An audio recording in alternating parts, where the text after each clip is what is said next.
and welcome to my YouTube channel. In this video, we're going to be discussing Keeper of the Lost Cities theories, debunked or possible. Theory 1. This is a theory that Sophie's earbuds on Instagram came up with. Firstly, I will read the theory to you, and then state my opinions on it, and on whether I think it is plausible or not. I was thinking a bit about Sophie's genetics and her biological parents, and who they may be, when I remembered something about the Kotlc's pasts.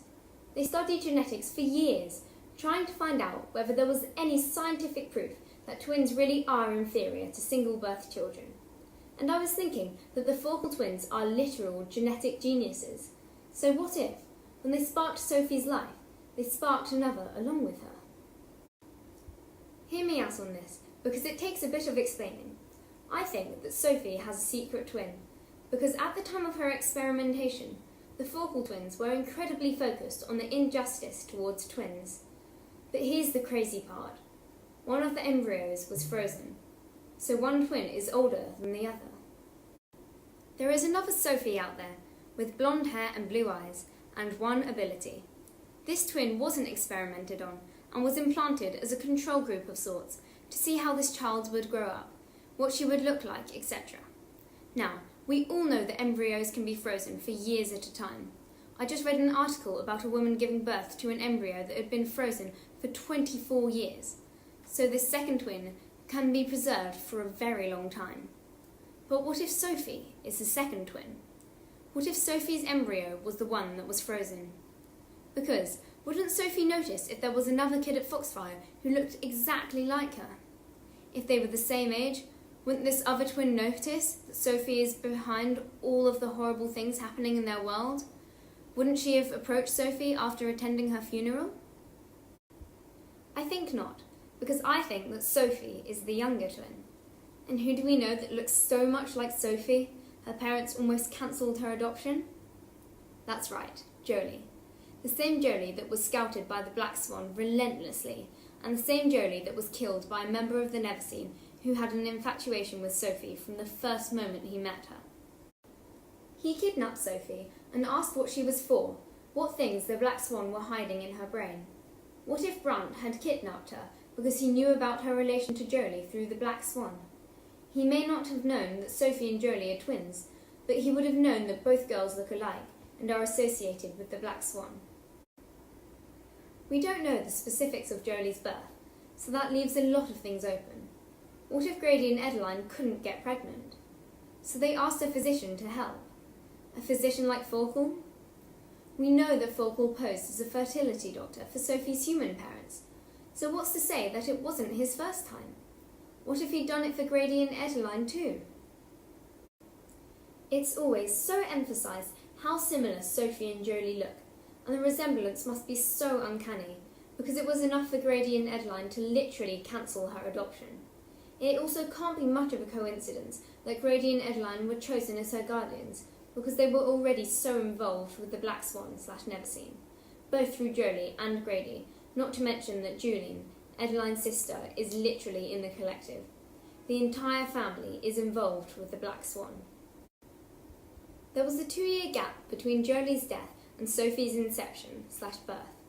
Jolie died 16 years ago, as of the first Keeper book, and Sophie turns 14 in that book as well, which we actually didn't know until the 4th, but Sophie says that she turns 13 while she was hostage, so we can only assume that she was actually already closer to 14.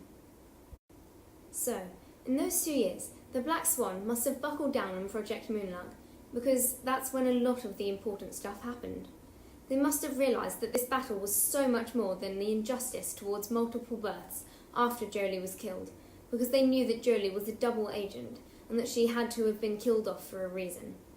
They recruited Livy to the Black Swan to be part of the project, and with the timeline of this theory, they would have probably started rushing the project, because why would they freeze an embryo for 18 years, but then suddenly 2 years after Jolie dies, they go along with their plan? It makes sense that Sophie's inception would have had to do with Jolie's, because they would be twins. But imagine the effect this news would have on everyone. This would make Grady and Edeline Sophie's genetic parents. Dex would be her cousin. and she would be related to a member of the collective.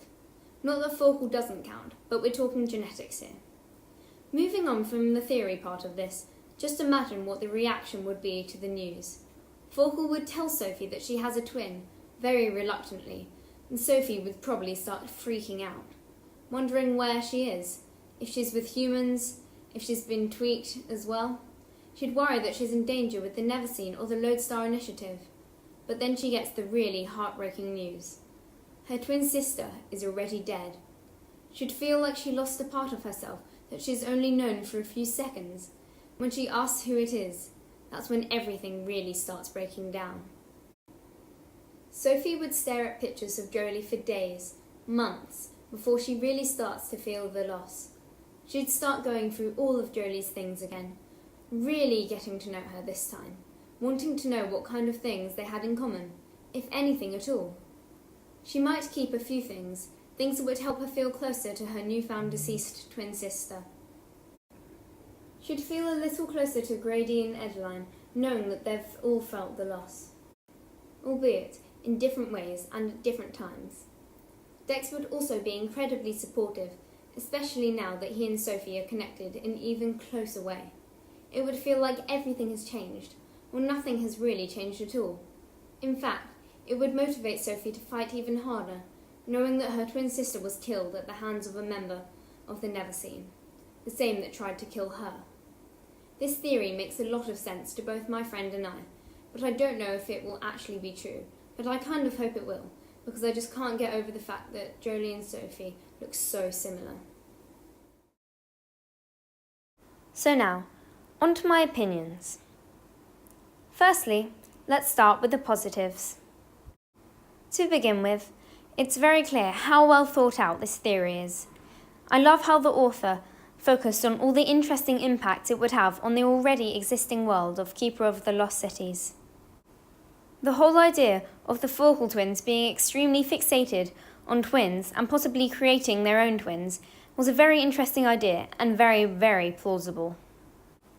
I love how they focused on the fact that Sophie and Jolie's resemblance can't be a coincidence, which I agree with, and many people who have already seen this theory also state. It was also mentioned when Sophie thought that Jolie might be her mother, how similar her and Dex's faces are, so it's definitely possible. Now, on to the negatives.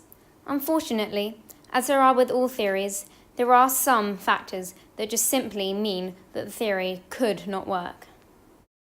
The main two of these factors are that Forkel told Sophie her embryo wasn't frozen. He even stated it desperately in front of a Neverseen member.